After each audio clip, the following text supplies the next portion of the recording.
Et bon, on enregistre. Tac, fermer, annuler. Hop, alors est-ce que le cadre est bon? Je vais le mettre.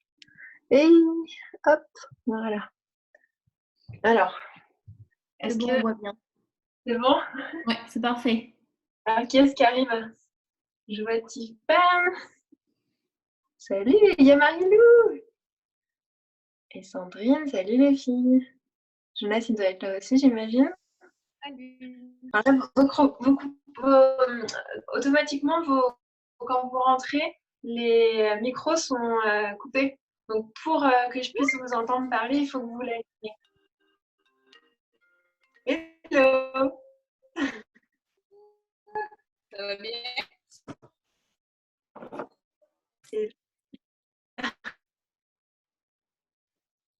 Ça coupe un peu. Est-ce que c'est mon réseau ou c'est... que... Oui, c'est un mini joli. Ouais, là ça va? Ouais. La connexion Internet est instable. Ok. Je vais demander à ce que personne utilise Internet.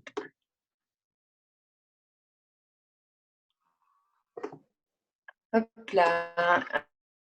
Alors, il est midi, je pense que les gens... Alors...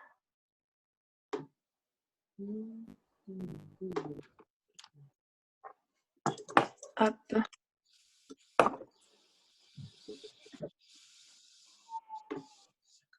Ok. Alors, ça a l'air d'être mieux le réseau? Est-ce que vous me voyez bien? Parfait. Vous m'entendez bien aussi? Parce que je crois que la dernière fois, le son n'était pas terrible. Non, on t'entend bien? Vous m'entendez Très bien? C'est cool de vous voir. Chacun dans sa cuisine. J'aime tellement ces ateliers, c'est cool que vous soyez là. Je commence à vraiment à prendre goût. Mais c'est comme très convivial. Moi, j'aime ça. En tout cas. Bon, et ben, il est midi. Je pense qu'on n'est pas du tout encore tous là. J'ai l'impression qu'il manque. Est-ce que Virginie va venir? Est-ce que Virginie va venir aujourd'hui? Ça a coupé. T'as dit quoi? Je me demandais si Virginie venait aujourd'hui ou pas. Non, elle a une réunion, je crois, qui s'est allée dernière minute. Bon, j'espère que vous avez pu préparer vos ingrédients. J'imagine que tout le monde n'a pas forcément exactement précisément tous les ingrédients, mais c'est pas très grave. Je pense que c'est aussi ça la magie de la cuisine, c'est de savoir faire avec ce qu'on a, savoir improviser. Donc voilà, moi c'est ça que j'aimerais vous amener avec ces ateliers aussi, c'est beaucoup cette connexion avec la créativité, avec son ressenti. Vous amener à développer votre propre identité culinaire parce que on se base sur des recettes, évidemment. Et ça donne vraiment le kick de départ, on va dire. Mais ce que j'aime par-dessus tout, c'est être capable de mettre sa propre touche, sa touche personnelle. C'est-à-dire être capable de repérer le petit ingrédient où là on se dit ah, je pense qu'il y en a un peu trop à mon goût, ou bien une fois que c'est mélangé, pouvoir ajuster. Donc, je pense que c'est vraiment ça que j'aimerais vous amener. C'est on cuisine ensemble, on part sur une recette de base, mais vous êtes complètement libre de faire absolument ce que vous avez envie de votre côté. Il n'y a pas trop de faux pas possibles avec ce genre de recette-là. Donc, à moins que vous vous trompiez dans des quantités monumentales, je pense que ça ne devrait pas être un problème. Donc, allez-y avec votre feeling. Et voilà, c'est ça l'idée, vraiment de développer sa propre créativité, d'y aller avec son instinct, son intuition, pour un maximum de plaisir. Parce que c'est ça, en fait, on veut se libérer de l'idée que la cuisine, c'est compliqué, que c'est long de cuisiner, ou ah, je peux pas faire ça parce que j'ai pas tous les ingrédients. Non, en fait, on peut vraiment improviser et faire des choses super. Et souvent, c'est dans les improvisations qu'on a des beaux accidents, des belles surprises et qu'on répète même après. Donc voilà, l'idée c'est ça, c'est d'y aller avec sa créativité, puis de comprendre aussi l'intérêt de manger des aliments qui sont peu transformés, majoritairement végétaux, pour vraiment l'énergie vitale. L'idée c'est de manger des choses que le système va digérer facilement pour éviter qu'on mette trop d'énergie dans la digestion. Et en fait, l'énergie qu'on mettrait dans la digestion, une digestion longue et compliquée, c'est l'énergie qu'on ne peut pas mettre dans la régénération du corps, dans cette régénération qui se fait automatiquement. Le corps s'auto-guérit, mais pour ça, il a besoin d'énergie.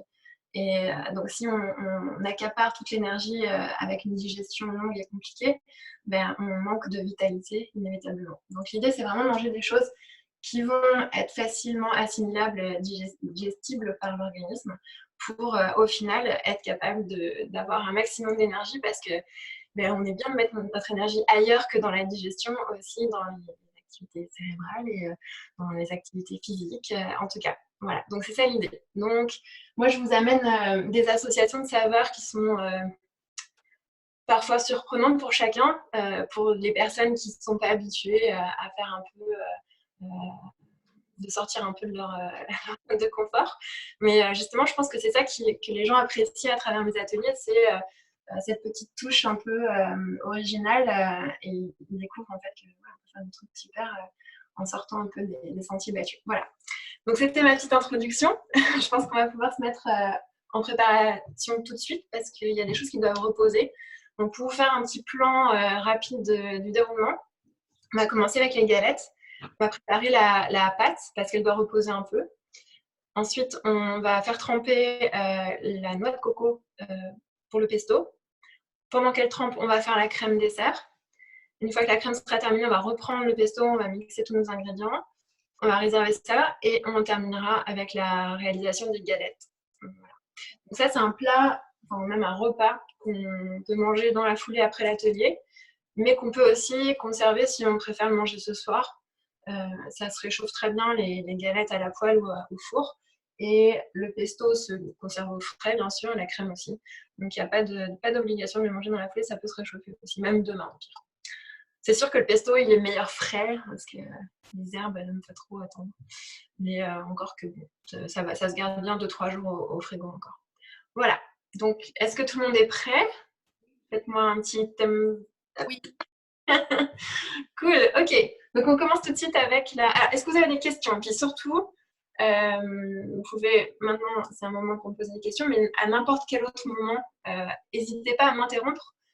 Si vous êtes un peu largué, que vous avez du retard, je vais essayer de prendre le temps de faire les choses pour qu'on soit tous un peu au même rythme. Mais si vous êtes un peu largué, dites-le moi. On va s'ajuster. Et si vous avez une question, n'importe quoi, ou si vous avez un ingrédient qui vous manque et vous n'étiez pas sûr, posez-moi la question aussi. En tout cas, n'hésitez pas à intervenir parce qu'aussi parfois, je me sens un peu seule. Si vous intervenez pas beaucoup, je me sens un petit peu dans un monologue. Donc voilà.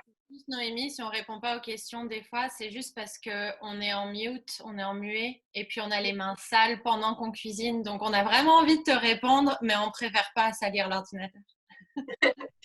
C'est très bien, je m'en doute aussi, t'inquiète pas.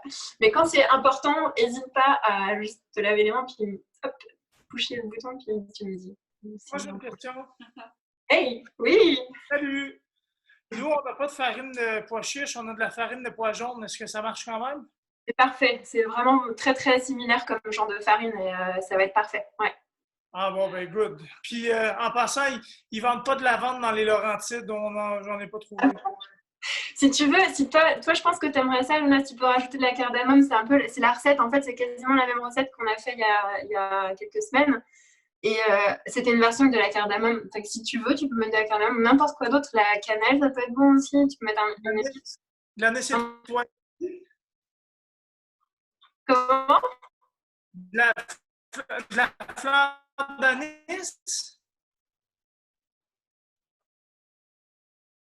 De la fleur d'anis. Ça a fusé, j'ai pas compris. De l'anis étoilé. Alors, on a une connexion. De l'anis étoilé. Je vous ai perdu. Ah. Par exemple, en fait, tu fais vraiment avec ce qui te fait envie. Je dirais, même si tu mets du basilic, ça peut être très bon, ou de la menthe, une herbe fraîche aussi, vraiment style. Yes. Good. Ok, on se lance tout de suite avec la préparation de la pâte pour les galettes Soka. Alors, les galettes Soka, pour la petite histoire, c'est une spécialité de la région de Nice. Donc là, je vous emmène en Méditerranée avec la lavande, l'orange, mais avec une petite touche asiatique. On va rajouter un peu de coco, le gingembre. Donc voilà, c'est parti. Donc on se lance avec les galettes. On va prendre notre blender et on va mettre dedans directement tous les ingrédients à mélanger qui sont donc la farine. J'imagine que vous avez déjà dosé votre farine. Donc on peut la mettre dans le blender. Hop. On essaie de mettre loin de nous les bols et tous les équipements dont on n'a plus besoin au fur et à mesure pour avoir un plan de travail clair. Donc la farine, ensuite une cuillère à café de sel. Hop. Ensuite, on rajoute 1 tasse et demie d'eau tiède. Donc là, 1 tasse et demie. En fait, la farine va absorber, l'eau va absorber la farine. Ça va gonfler, c'est pour ça qu'on doit le laisser reposer. Donc, on a mis ça dans notre bol. Il manque une cuillère à soupe d'huile de coco. Hop, fondu. Cuillère à soupe. Voilà. Et puis, on va mixer ça. Tac. Jusqu'à ce que ce soit homogène, évidemment.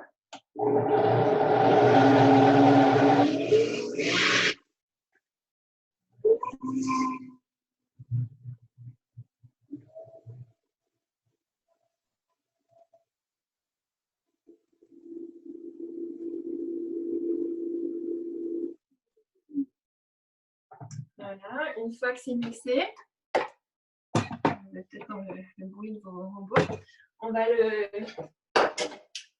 verser dans un bol. Donc on se sert de la maryse, la spatule, pour vider le bol du blender. Garder un maximum de préparation. Voilà.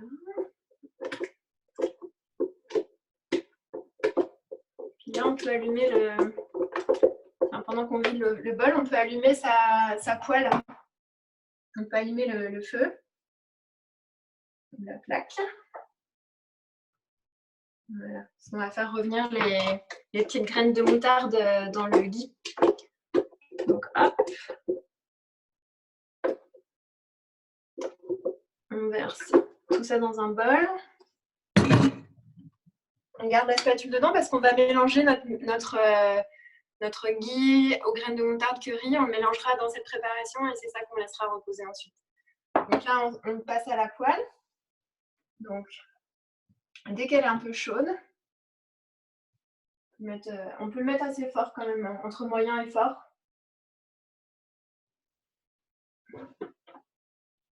Donc, dès que la poêle est un peu chaude, on rajoute donc 1 cuillère à soupe de ghee.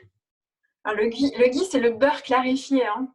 Je ne sais pas si, en fait, parce que je sais que Marine, elle l'a fait elle-même, ça se fait très facilement aussi. Hein. Donc, soit vous pouvez l'acheter tout prêt, mais ça coûte cher. Puis, c'est pas aussi bon que quand tu le fais toi-même. Donc là, moi, je triche, je ne l'ai pas fait moi-même. Mais c'est une bonne qualité. En tout cas, c'est pas vegan, mais c'est sans le petit lait, en fait, du beurre. C'est une graisse que tu peux faire chauffer à haute température et qui ne va pas être nocif pour la santé. Donc, on met notre ghee dans la poêle qui commence à chauffer. Et puis, une fois que le ghee est fondu, on va ajouter nos graines de moutarde. Et nos graines de moutarde, donc on a 1 cuillère à café. Oui. J'ai mis de l'huile de canola à la place du ghee, ça va? Parce que l'huile de coco fondue, ça pue pour moi. Ah bah oui, fais vraiment comme tu le sens, c'est très correct, il n'y a pas de problème. Donc ok, une fois que l'huile est fondue, le beurre, et ben on rajoute 1 cuillère à café de graines de moutarde. Moi j'ai des noirs, mais ça peut être d'autres couleurs, puis ça peut être n'importe quoi d'autre. Je sais que Tiffany, tu n'avais pas de graines de moutarde, mais avec des graines de sésame par exemple, c'est cool aussi, ça donne une petite twist intéressante. Donc voilà, je rajoute les graines de moutarde dans le... Oui, t'interromps. Moi, j'ai mis du beurre normal. C'est grave. J'ai mis du beurre normal. Bah, vas-y, hein, mais c'est trop fort. Tu sais, le beurre, il faut les mollo. C'est du beurre normal. C'est bon. Donc là, on va dans la poêle. Et quand ça commence à popper, donc il faut que ça mange moins les pêches au poêle en France. Une fois que ça commence à popper, qu'on a l'impression que toutes les petites graines ont popé chacune leur tour, ben on pourra arrêter. Là, on rajoutera notre poudre de curry et on mettra tout ça dans la préparation des pois chiches.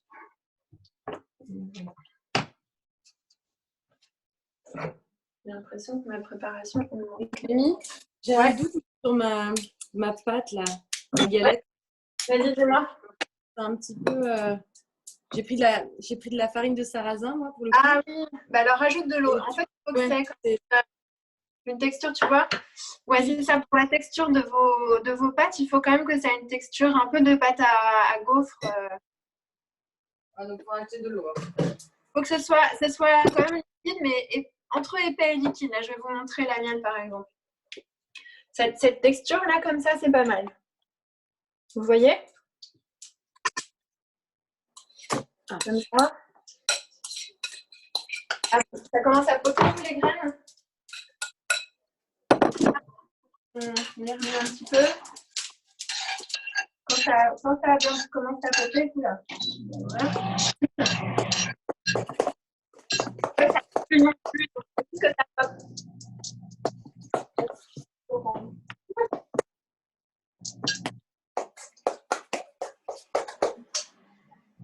Peut-être coupe ton micro. Oui, pardon. C'est pas grave. Ok. Donc, une fois que vous avez fait donc popper vos petites graines de moutarde, ça doit sentir bon. Vous devez sentir l'odeur des petites graines grillées. Donc là, une fois que c'est grillé, on rajoute une cuillère à café de curry. Hop. Voilà. Et on mélange. Et puis on va verser ça dans l'appareil à galettes. Ça doit commencer à sentir bon là. Voilà. On verse ça là.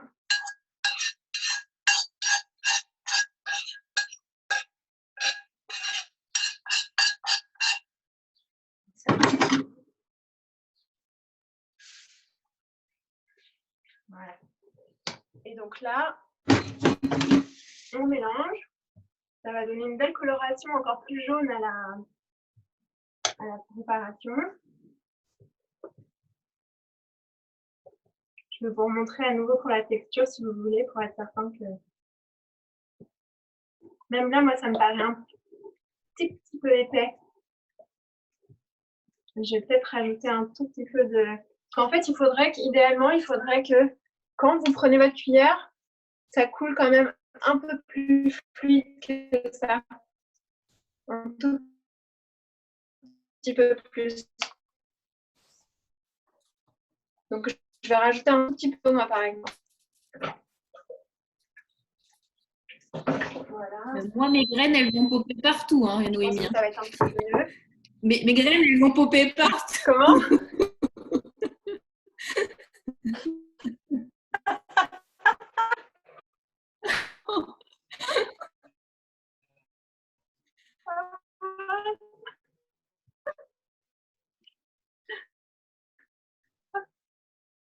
Et Ouais, c'est un peu c'est vrai que on peut éteindre la chose.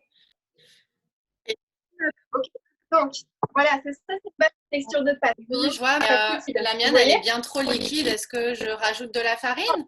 Non, alors patiente. Patiente parce que la farine, elle va faire en sorte que le mélange va s'épaissir. Toi, t'as pris quoi comme farine déjà? J'ai pris pois chiches et...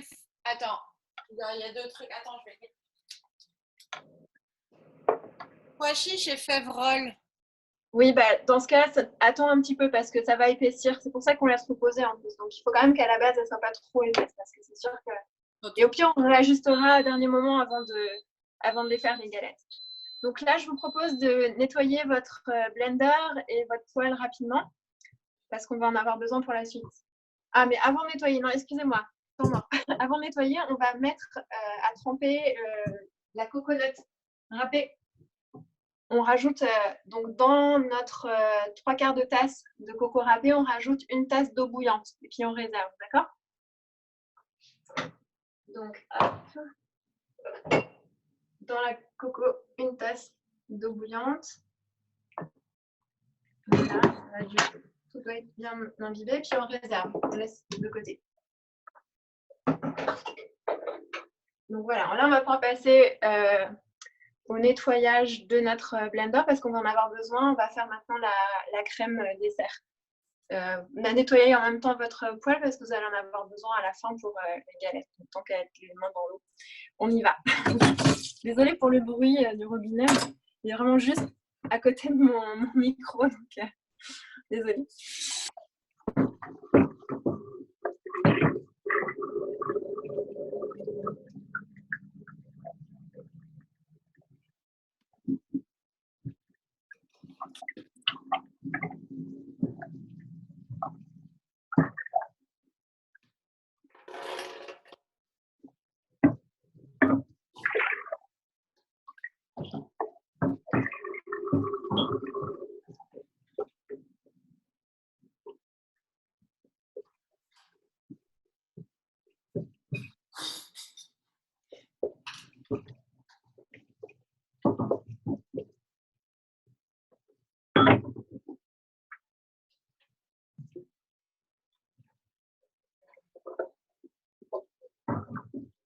Noémie, dans le coco, c'est une tasse d'eau bouillante. Hein.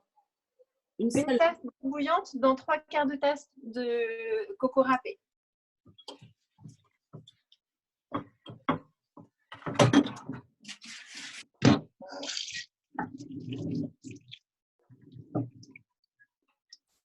Parfait.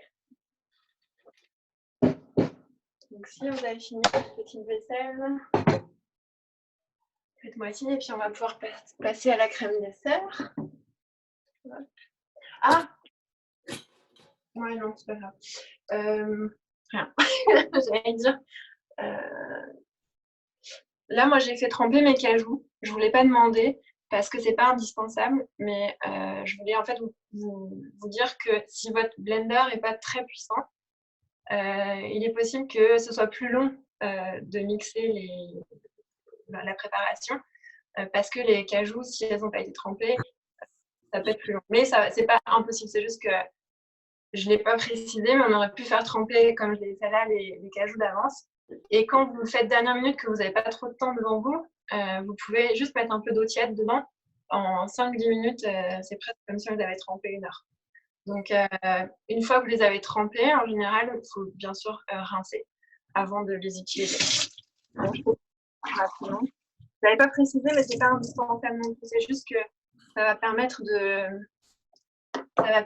mixer moins longtemps. Et peut-être mettre un peu moins d'eau, parce que comme elles sont plus gorgées d'eau, ça donne plus de. Donc, est-ce que vous êtes tous prêts pour passer à...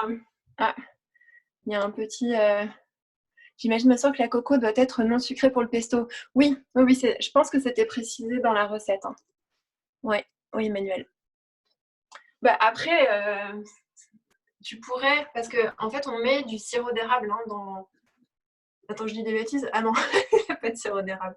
Mais mettons que moi, j'aurais pu rajouter du sirop d'érable dans mon pesto, par exemple. Là, je ne l'ai pas fait. Mais donc, si ta coco est sucrée, c'est pas très grave non plus. Ce ne sera pas mauvais, c'est juste que ce sera plus sucré. Ok, donc est-ce que vous êtes tous prêts donc, pour qu'on passe à la crème? Okay. Alors, je vais juste retirer ça. Faites-moi un petit thumbs up si vous êtes OK pour qu'on passe à la crème. Ouais? J'ai l'impression que tout le monde, ça va? OK. Donc, on prend le blender tout propre. Alors, n'hésitez pas à débarrasser un peu votre temps de travail si si c'est le bazar. On verse donc les noix de cajou dans le blender. On va mettre un quart de tasse de sirop d'érable. Il est là, le sirop d'érable. Hop, on prend tout ce qu'il y a dedans. Tac. Ensuite, on prend notre autre cuillère à soupe de coco fondu. Hop. Voilà. La cuillère à soupe. Et alors, pour la lavande, si vous en avez, ou l'ingrédient qui va pimper votre crème, peu importe quel qu'il soit, en fait, soit vous le mettez dans la crème, soit vous le mettez sur le dessus. Donc, par exemple, pour la lavande, si vous avez peur de ne pas forcément aimer ça, ben, mettez peut-être sur le dessus, à la fin, comme en topping. Si vous n'avez pas peur, allez-y, mettez-le dedans. Moi, je vais le mettre dedans, je sais que j'aime pas. Et si c'est par exemple du basilic ou une herbe fraîche, pareil, vous pouvez mixer dans la crème directe ou mettre juste émincer sur le dessus. Et si c'est par exemple, c'était quoi? C'était de l'anis. Ben, il faut que tu la râpes si tu la mets à l'intérieur, c'est certain. De toute façon, même sur des... En tout cas, voilà. Soit vous avez le choix de mettre cet ingrédient qui vient un peu twister la recette dans la crème en direct ou sur le dessus. Donc là, on va... moi, je mets ma cuillère à café de lavande dedans. Mais vous n'êtes pas obligé de mettre dedans. C'était pour vous dire. Ensuite, on va prendre de l'orange et on va la peler. Si elle n'est pas déjà pelée. Moi, j'ai pu penser à le faire. Je l'ai sorti tout à l'heure et puis j'ai oublié. Vous savez faire ça, j'imagine. On coupe les deux extrémités. Et là, on vient retirer la peau. On laisse le moins de chair blanche possible parce que c'est l'amertume. Et on veut s'éviter de l'amertume tant qu'à faire. Donc, on lui retire sa petite peau. Comme ça.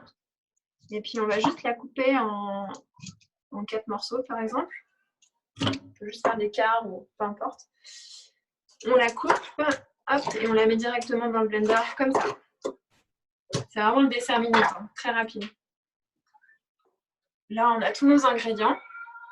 Et on va faire un récap. On a l'orange, on a les noix de cajou, on a le sirop d'érable, on a la cuillère à soupe de coco fondu et la lavande ou l'ingrédient twist. Et on va mixer. Voilà. Donc, si c'est compliqué, si vous voyez que ça ne prend pas bien et que vous avez cette option bâton sur votre blender, n'hésitez pas à l'utiliser. Si jamais vous voyez que c'est trop épais à votre goût ou juste visuellement, rajoutez un petit peu soit de l'eau ou une demi-orange ou un quart d'orange en plus. Voilà, si c'est trop liquide à votre goût, vous rajoutez des noix de cajou. Donc on y va. Noémie, j'ai une question. Ouais. Moi, j'avais pas assez de noix de cajou, donc j'ai fait un mix amandes et noix de cajou. Ça va être très bien. C'est juste que les amandes, si elles ne sont pas trempées d'avance, elles, par contre... J'ai dû les faire tremper peut-être 3 heures au total avec les noix de cajou, quelque chose comme ça. Ça va aller. Ça va aller. Ok. Ouais, ça devrait aller. En tout cas, sinon, tu vas juste peut-être ajouter un peu plus d'eau et mixer plus longtemps, tout simplement. Okay. Voilà. Super, merci. Donc, on y va.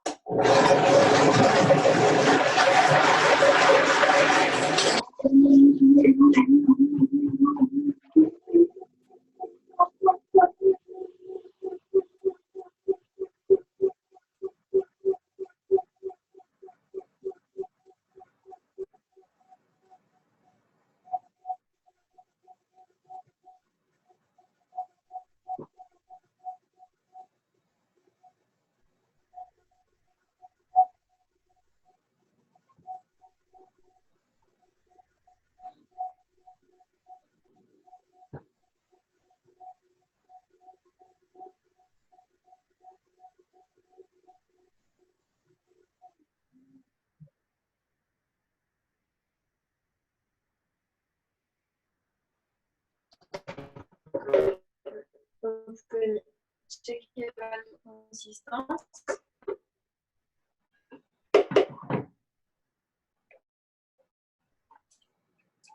Moi, j'aime ça. Ça me convient. Vous pouvez goûter. vous ai perdu. Qu'est-ce qui se passe? Ça y est. Voix. Ah, ça y est, c'est bon. Je t'entendais pas parce que ça avait coupé. Qu'est-ce que tu disais?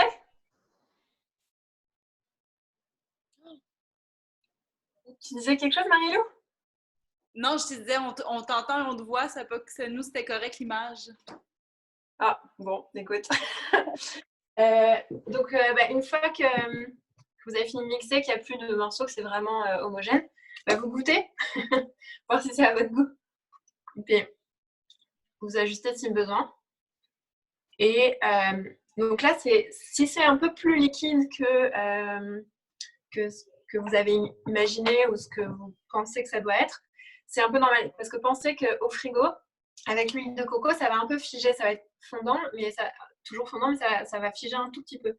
Donc là, c'est un peu plus liquide que ça va être après, une fois un séjour au frigo. Donc vous pouvez le mettre soit dans un bol qui sera le bol de service général, soit vous le mettez dans des petits bols pour un service plus à l'unité. Donc moi, je vais le mettre dans un bol qui sera plus général. Voilà.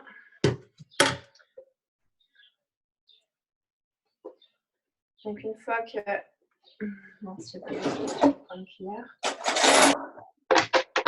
Une fois que vous avez mis la petite crème, vous pouvez la mettre au frigo. Voilà, on va rincer le Vitamix parce qu'on va en avoir besoin, on va faire le pesto maintenant. Le Vitamix ou votre blender, peu importe. Mais pour le pesto, ça peut être au robot Laman S. C'est presque mieux au robot Laman S. Moi, ce que je disais dans d'autres ateliers la dernière fois, c'est que je fais quasiment tout avec mon Vitamix parce que je l'ai apprivoisé puis je sais comment il réagit en fonction de la quantité de liquide ou d'ingrédients. Mais par exemple, le pesto, c'est sûr que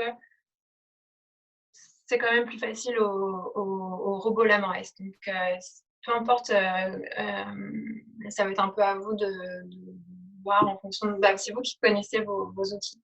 Mais donc voilà, donc on met la crème au frigo, on rince le Vitamix et on se retrouve pour faire le pesto.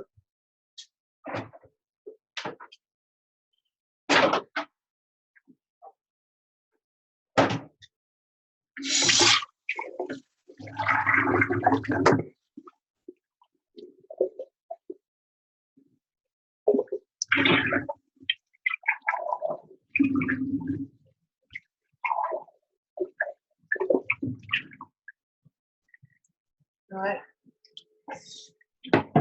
Donc, si vous êtes prêts, on va pouvoir passer au pesto. Faites-moi des thumbs up. Non, je vois que tout le monde n'est pas prêt. Si? Non, prenez votre temps, on n'est pas pressé. On n'est pas du tout pressé. Ok. On va profiter pour dégager un peu. J'aime.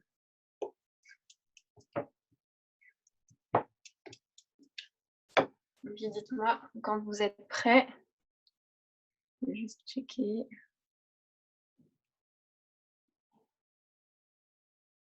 Je ne sais pas si vous avez... Où est-ce qu'on pourrait faire ça? Il y a réaction en bas. Oui, si vous voulez, vous pouvez faire des thumbs up aussi avec votre... si vous n'avez pas de caméra, vous pouvez le faire avec les petits émoticônes. En bas, il y a dans les options, il y a réaction. Et là, vous pouvez faire des thumbs up. Ok, génial. J'ai vu Sandrine. Cool. Je vais attendre que... Je vois que vous n'êtes pas tous à attendre devant votre caméra, donc je vais attendre. Si, ah, ok, tu fais juste autre chose. Bon, ok. Alors, on va pouvoir faire le pesto. Donc, on reprend notre blender ou notre robot. Et on va commencer par mettre les herbes. Donc, on a 3 tasses de coriandre. J'espère que vous l'avez bien lavé. Parce que les petits morceaux de sable dans un pesto, c'est pas très bon. Donc, 3 tasses de coriandre. Donc, on la met directement dans le bol du robot. Avec les tiges, la coriandre.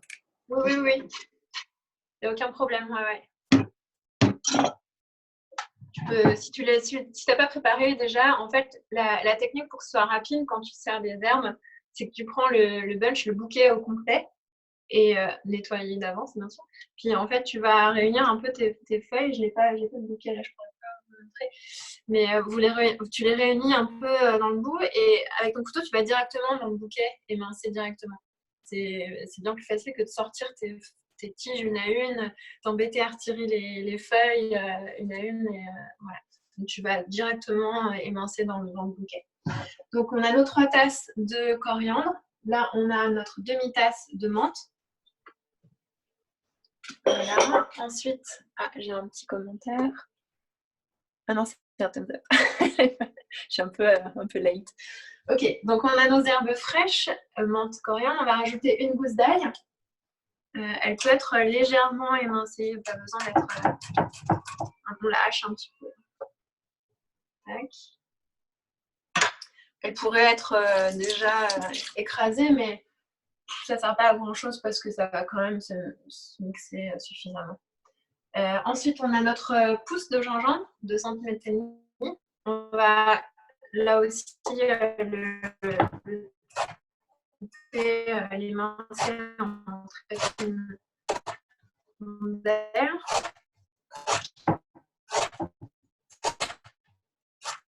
Pour préparer le travail quand même de morceaux comme ça. L'idée c'est de pré-mâcher le travail du blender. Donc je fais des petits morceaux comme ça. Ah, connexion, hein, c'est pas mince. Qu'est-ce qui se passe aujourd'hui? C'est bon? Hop. Et puis, allez-y à votre goût aussi, hein, parce que le gingembre, là par exemple, moi je trouve qu'il y en a beaucoup. Alors peut-être j'ai fait un 2 cm et demi, pas forcément précis, mais si vous aimez ça full, allez-y full. Si vous aimez ça moyen, à votre goût. Ensuite, donc le gingembre, 3 cuillères à soupe de jus de lime. C'est à peu près une lime complète en fait. Ça dépend de la taille de votre lime. Lime, c'est citron vert hein, pour les Français. Donc là, c'est à peu près une cuillère à soupe et demie, une demi-lime. Donc c'est une lime, on va dire, pour 3 cuillères à soupe. Hop. Ensuite, on ajoute une cuillère à café de miel. Comme ça. Moi, c'est le miel des amis apiculteurs de mes parents. C'est le miel de mon enfance. Ensuite, on rajoute 3 quarts de cuillère à café de sel. Ce cuillère à café. C'est ce que j'ai fait. Donc 3 quarts de cuillère à café de sel. Ensuite, on rajoute un peu de piment pour relever ça. 1 quart de cuillère à café. Mais pareil, allez-y encore une fois avec vos goûts à vous. Si vous aimez ça très épicé, allez-y très épicé. Et 1 quart de tasse d'huile d'olive. Voilà. Comme ça. Et là, on a quasiment tous nos ingrédients. Il ne reste plus que la coco qu'on avait mise à réhydrater. Donc en fait, ce qu'on va faire, on va prendre, parce que normalement, ce qu'on devrait faire, c'est l'égoutter et garder le jus de trempage. Sauf que pour l'avoir fait plusieurs fois, ce pesto, on a souvent besoin de quasiment tout le jus de trempage pour que ce soit quand même assez onctueux. Donc, ce que je vous propose, en fait, c'est de prendre avec une cuillère, je ne sais pas si vous voyez ce que je fais, de prendre avec une cuillère et hop, de laisser tomber l'eau dans le fond, de prendre la coco qui reste dans la cuillère. À la fin, il restera peut-être un petit peu de jus, mais parce que ça vous servira à ajuster la consistance de votre pesto. Mais prenez donc la coconut, hop, en essorant un peu comme ça avec la cuillère, en inclinant le bol. Vous mettez donc toute la coconut et il devrait vous rester un peu de jus de trempage qui va vous permettre d'ajuster votre texture une fois que vous aurez mixé les ingrédients. Donc hop, on égoutte un peu et on verse la coco dedans. Comme ça. Voilà. Donc moi, il me reste un petit peu de jus comme ça. Vous voyez. Je le garde, on verra si j'en ai besoin après. Donc une fois que tous les ingrédients sont dans le bol, on va mixer.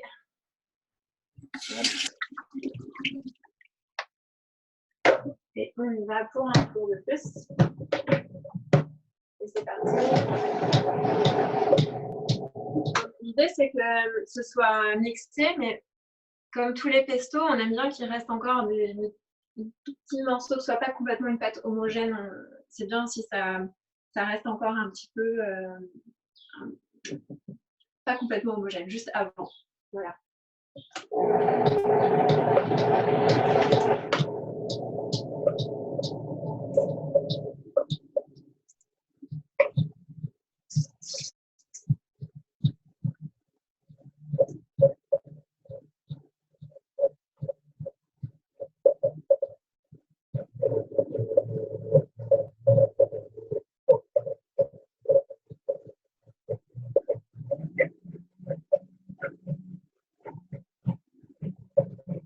Moi, c'est un peu liquide.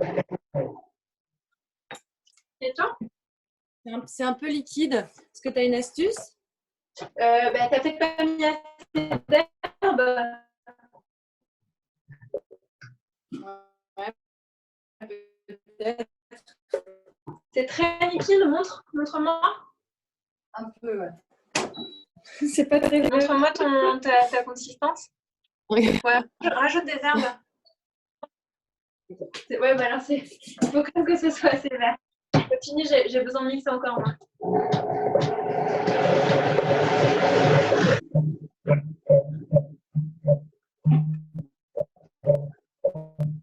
Anne-Marie, j'ai une question. Pardon? J'ai une question. Oui, vas-y. Premièrement, on est en train de freestyler. Demain, c'est du piment en poudre ou en flocon que tu conseilles? Disons qu'il va se mélanger mieux le piment en poudre. Il va peut-être rester en gros morceaux. Alors, à moins que tu aimes ça, être surpris. Ça va être bouché roulette. C'est pas sûr. Allez, j'ai hâte de voir ça. Merci. OK, merci. Bon, alors pour la texture, voilà à peu près. Donc moi, par exemple, j'ai pas besoin de récupérer mon jus de trempage parce que là, la texture est correcte. Je vais vous montrer. C'est ma oups. C'est avant de laver. Donc, je vous montre dans une cuillère. Encore ensemble un pesto. Voilà, on rapproche. Voilà pour la texture. Je sais pas si vous voyez. Il y a un peu des fils. Vous êtes le gingembre, ça. Voilà, ça se tient quand même. C'est pas trop liquide. C'est pas non plus trop sec. Après, goûtez, hein, parce que si ça manque d'assaisonnement, c'est le moment de rajuster. Moi, je trouve ça bien. Donc là, on va le récupérer. Puis, en fait, soit vous le mangez tout de suite après l'atelier, et dans ce cas, vous pouvez juste le mettre dans un petit bol de présentation, soit vous le mangez plus tard. Dans ce cas-là, mettez-le dans un bocal hermétique. Donc moi, c'est ce que je vais faire. Je prends un faux maçon. Hop, et je vais le verser dans le faux maçon.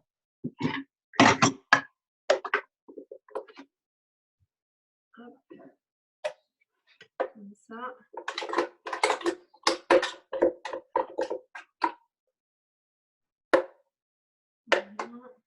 Et Camille, tu conseilles de le manger comment, le pesto? Comment? Tu conseilles de le manger comment? Avec quoi, le pesto, là? Non, tu vas voir, le pesto, il va se régaler. Ah, d'accord. En fait, c'est l'accompagnement, c'est le mariage avec la galette. En fait, on mange sur la galette. Ça va super bien avec la galette, c'est hyper bon. Enfin, j'espère que vous aimerez. A priori, j'ai jamais eu personne qui m'a dit de ne pas avoir aimé ça. Hop. Alors là, ce qu'on peut faire, donc une fois que vous avez soit mis dans un bol de présentation, soit dans un bocal, vous mettez au frais le pesto. Hop. Et on va émincer l'oignon rouge très finement. Alors peut-être qu'une moitié d'oignon, ça suffit, ça dépend de la taille de votre oignon. Donc là, je vous propose hop, de couper d'abord, dans un premier temps, votre oignon en deux. la peau. On va l'émincer finement, parce que c'est des petites, en fait, des petites lamelles d'oignon qu'on mettra sur nos galettes pendant la cuisson. Vous avez peut-être vu sur la photo justement de la recette. Voilà, l'oignon. Donc là, vous allez pouvoir. Donc moi, pour faire des. Vous pouvez le faire soit au couteau, évidemment. Et si vous avez une mandoline, bah, c'est sûr que ça se fait très facilement à la mandoline. Donc là, hop, au plus fin, au niveau le plus fin. Et là, je suis une folle, j'y vais avec mes doigts. Enfin, moi, je me suis coupé un jour très très fortement le doigt à la mandoline et depuis, plus jamais. Donc là, hop, on se fait des tranches. Normalement, il y a le buzzer, hein, mais je ne sais pas où il est. Donc là, on se fait des petites tranches fines. Donc, soit au couteau, elles seront peut-être moins fines, mais c'est pas grave. Hein. Ou bien à la mandoline. Hop, je vais prendre d'autres oignons parce que c'est pas un oignon complet. De toute façon, hein, un oignon émincé, ça ne se perd pas. Ça sert toujours. On est très content de l'avoir déjà émincé d'avant.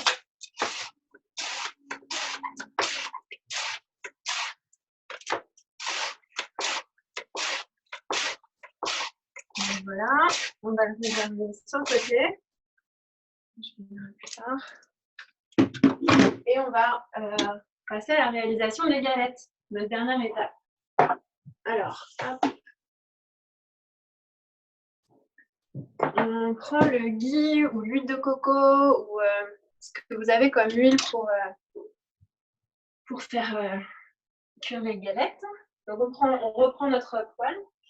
Donc idéalement en fonte, est-ce que je disais qui va au four? Ah oui, allumez votre four en broil.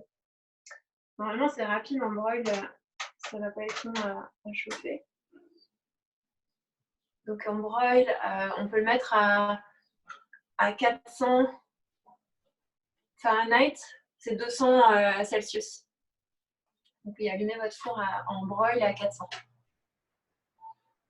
Pendant ce temps-là, on peut aussi allumer donc la plaque de cuisson. On peut mettre à feu moyen à peu près.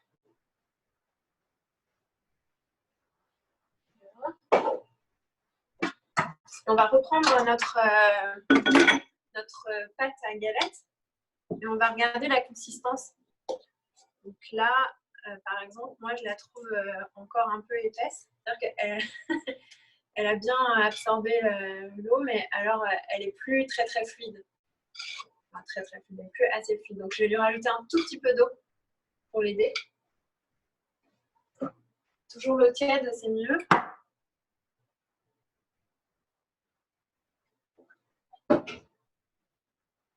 Hop, on remet.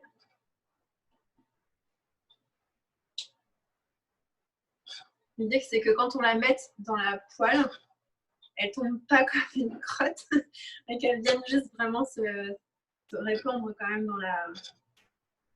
dans la poêle. C'est vraiment un peu... Ouais. Est-ce qu'on peut utiliser la même poêle que là où on a fait popper les moutons? Ouais, si tu l'as pas rincé et que c'est pas plein de curry ou de vas-y. Donc là, je pense que je suis bien avec la consistance. Ouais. Je sais pas si vous voyez. C'est pas mal. Ça pourrait être un tout petit peu plus liquide quand même. Donc je vais rajouter un tout petit peu d'eau encore.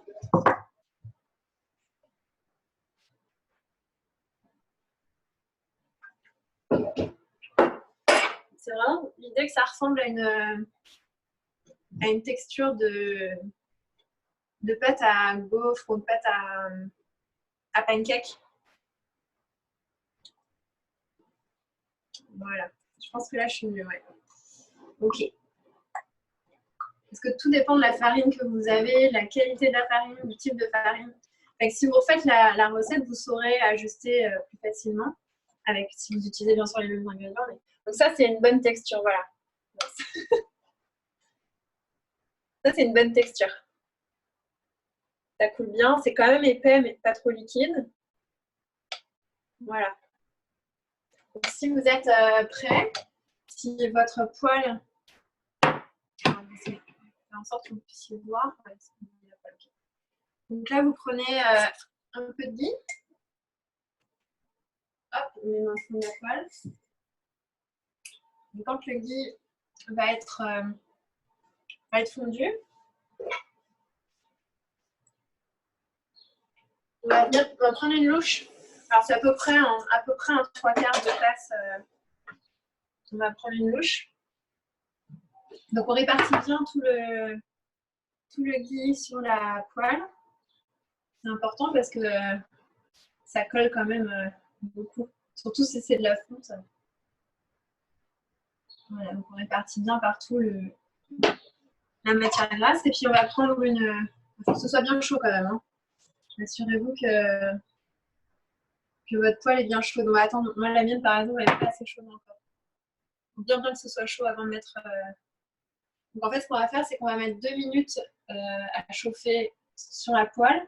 Et ensuite, on va mettre 4 minutes sous broil. À peu près le double, voire plus. Ça dépend de votre four, ça dépend de comment ça réagit. L'idée, c'est que ça brunisse, ça devienne doré sur le dessus. Donc, là, ça a l'air d'être mieux. C'est pas encore très chaud. C'est long à chauffer, hein. C'est une bonne épaisseur la fonte. Donc, c'est un peu plus long. Ça marche mieux quand c'est du gaz, par exemple, parce que la vitrocéramique avec la fonte, c'est pas du tout le mode de cuisson idéal. Et on fait avec ce qu'on a, hein. On s'ajuste. Et pendant que ça chauffe. Dis-moi, Noé, on va en faire 1 ou 2 galettes? Une, on va tout mettre? Non, ça va être à peu près. Normalement, c'est pour 3 grosses galettes, mais ça dépend de la taille de ta poêle, ça dépend de l'épaisseur de ta pâte. Normalement, ça va te faire 3 galettes. 3 grosses galettes. Donc là, moi, elle est chaude. Je vois que ça commence un peu à fumer. Donc, je prends une grosse louche et je viens la répartir. Un peu plus qu'une louche. Hein. Et puis, je viens tourner pour aider à faire en sorte que ça répartisse sur toute la surface. Peut-être que c'est avec le spatule. Ça marche mieux avec la spatule, souvent. Parce qu'elle est quand même épaisse. Donc, vous pouvez répartir de la pâte. Donc, c'est vraiment un 3/4 de tasse parce que ma louche, elle fait moins 3/4 et effectivement, c'était pas. Et là, on met tout de suite les petits oignons, on les répartit sur le dessus de la galette. C'est une galette quand même assez épaisse. Hein. Ne vous inquiétez pas, c'est normal que c'est plus épais qu'une galette bretonne, par exemple. Et c'est à peu près épais comme un gros pancake, là. Voilà à quoi ça ressemble, je vous montre. Ça donne ça, moi. Voilà. Donc, on la laisse à peu près 2 minutes, là. Si vous avez envie, vous pouvez rajouter un petit peu de poivre. Je ne l'ai pas mis dans la recette, mais c'est bon aussi. Je ne l'ai pas mis dans l'appareil.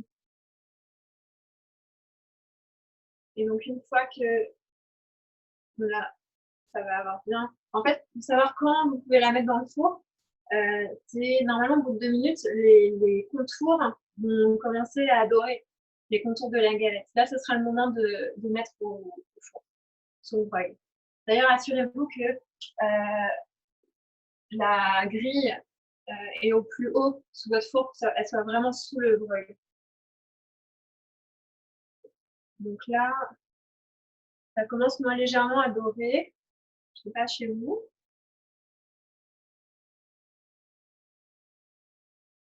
Tranquillement, doucement. Je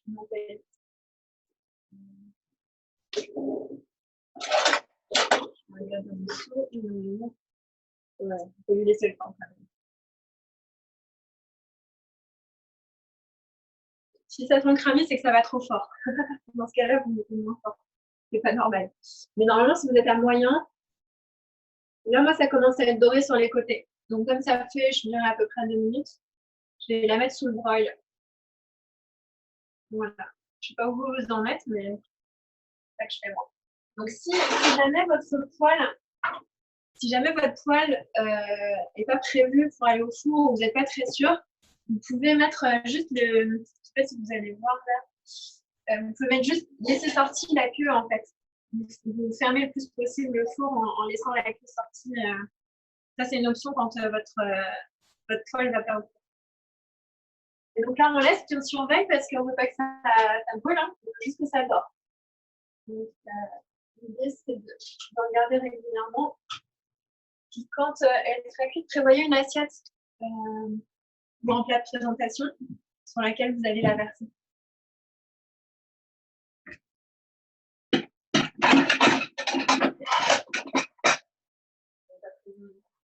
Voilà, une assiette pour quand elle va sortir du four. Peut-être ce qui sera utile pour la décoller, si elle ne se décolle pas bien, c'est une spatule. Ce genre de spatule. Voilà. Voilà, on check pour être sûr de ne pas se louper. Le broil, c'est fatal. Je pense que tout le monde est déjà expérimenté.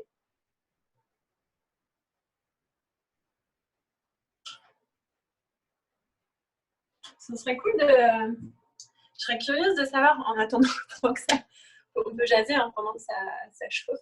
Je serais curieuse de savoir ce que le confinement chez vous a changé ou a modifié dans votre rapport à la cuisine et à l'alimentation.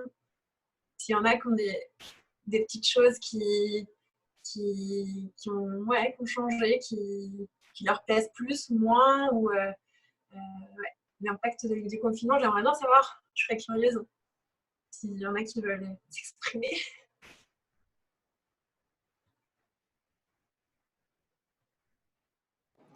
Plus de gourmandise, plus de cuisine, plus de temps. Plus de temps pour cuisiner, c'est sûr. C'est déjà ça. Et puis de l'innovation, tester des nouvelles recettes. Ouais. Moi, je pense que, puis aussi se perfectionner sur des techniques. Enfin, moi, ça m'a permis même si je cuisinais déjà beaucoup avant, de suivre des petits tutos, des cours, des trucs plus sophistiqués, quoi, plus techniques. Et rentrer dans un mode Top Chef. Ouais, exactement. Je ne loupe pas un épisode d'ailleurs, une émission, c'est. Je vous conseille de checker vos galettes au four. Pour être sûr que c'est correct. Moi, ça n'a pas encore bien doré sur le dessus. On va lui laisser un peu plus de temps.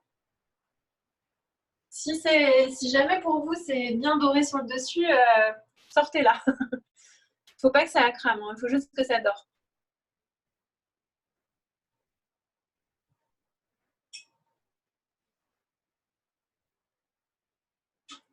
Hop, on boit un petit coup d'eau. Il faut boire aussi quand on cuisine, on oublie souvent.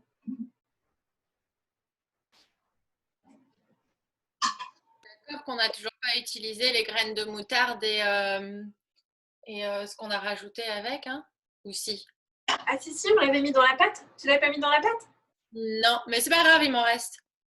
Mets-le maintenant, c'est pas trop tard. C'est juste que ça a infusé le temps que ça repose, les épices, ça a bien infusé la pâte, mais c'est pas grave, ça va être bon quand même. Ok, j'ai raté le truc. C'est correct, t'inquiète pas. Et moi, j'aimerais bien qu'elle dort un tout petit peu plus. Hop. C'est passé dans là, c'était pas bien.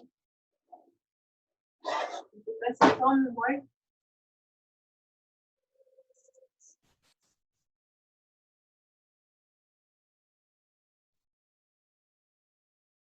Ok. Bon. Donc, si jamais vous avez fini votre première galette, bah, vous pouvez passer à la deuxième. Hein. M'attendez pas forcément. Allez-y. Parce que le temps file aussi, il est déjà 13h. On est censé terminer notre session bientôt. Donc, si jamais vous devez partir et que, par exemple, vous n'avez pas terminé vos galettes, vous pouvez très bien mettre la pâte de côté et puis les terminer plus tard aussi, parce qu'il y en a parfois qui ont juste la pause lunch de midi à 13h et on est un peu plus dans le temps. Donc, si vous voulez les finir maintenant, finissez-les maintenant. Moi, je vais rester pour les terminer. Et si jamais vous devez partir, sachez que c'est possible aussi de les faire plus tard, les galettes. Mais bon, tant qu'à faire, quand on est dedans, voilà. Moi, j'ai une première galette qui est prête. Hop. Voilà. Je vais la mettre sur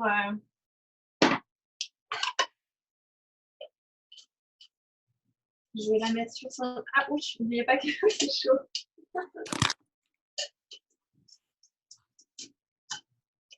Ok. Noémie, Ouais. moi je dois quitter parce que j'ai ma pause Oui, dîner. bah oui. C'était cool. C'est très chouette de te voir. C'est très chouette comme atelier. Merci. Merci pour le partage. Bye. Bon appétit. Coucou. Bye.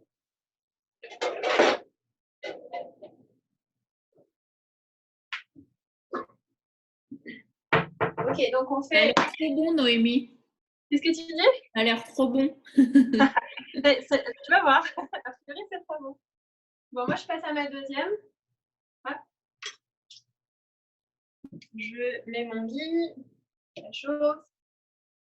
Alors ça, c'était mon erreur. J'ai oublié de le mettre et puis de préchauffer le four quand même d'avance parce que le broil, c'est rapide, mais pas à la minute non plus. Donc là, on fait fondre le lit. Bien partout pour que ce soit bien gras. Donc, ça crolle pas. Et on rajoute hop, sa pâte. Normalement, il devrait vous rester pour une après. Mais bon, ça dépend de l'épaisseur de votre pâte, tout ça. Donc, voilà. On répartit la spatule.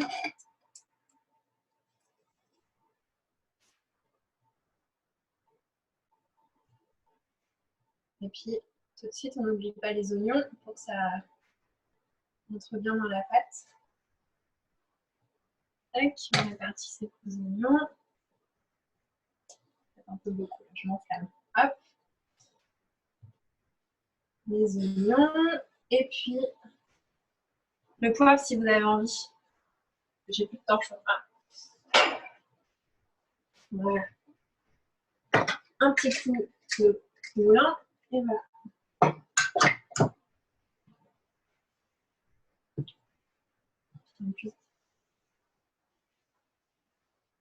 Voilà.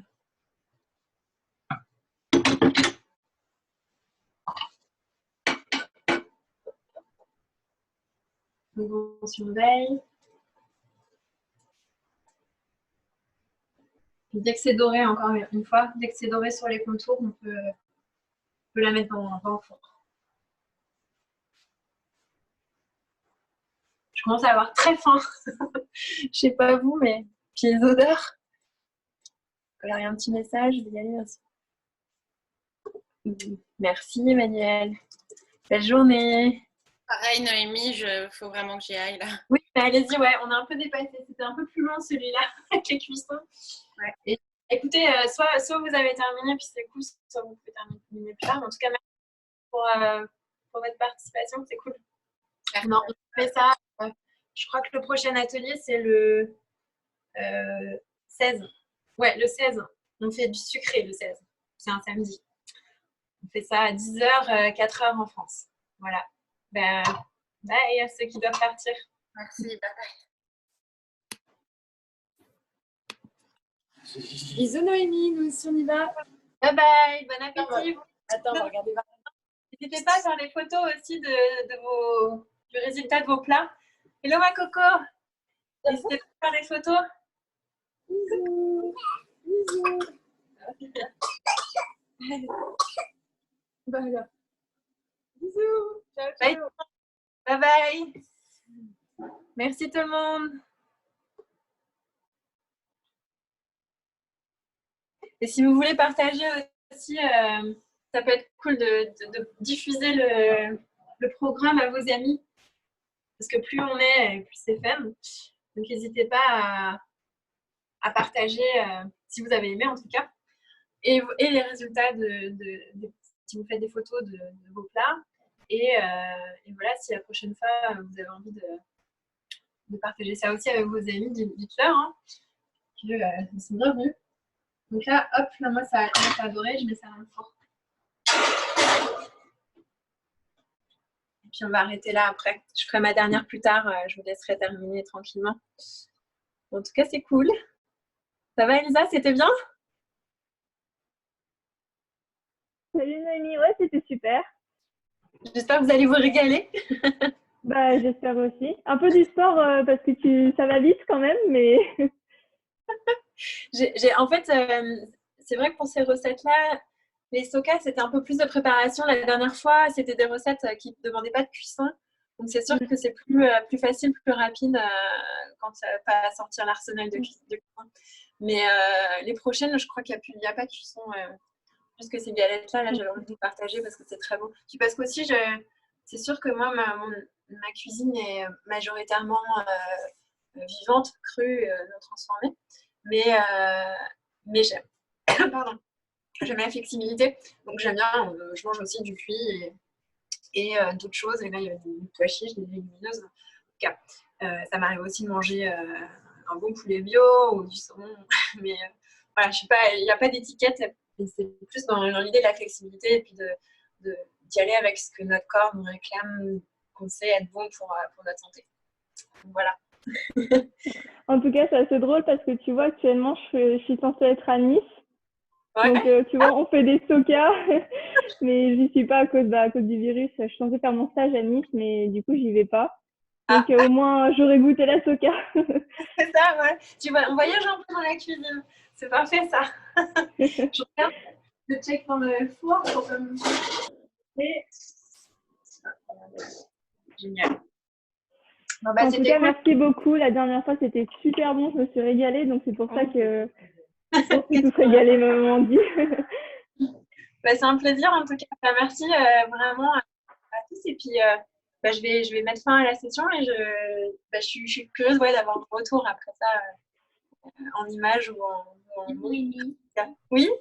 Merci Noémie, ça a l'air c'est un grand plaisir. Merci beaucoup, Je vais Noémie. réchauffer après les sokas, là. Je peux les faire à l'avance et puis. Tu peux les faire réchauffer à la poêle ou au four, peu importe.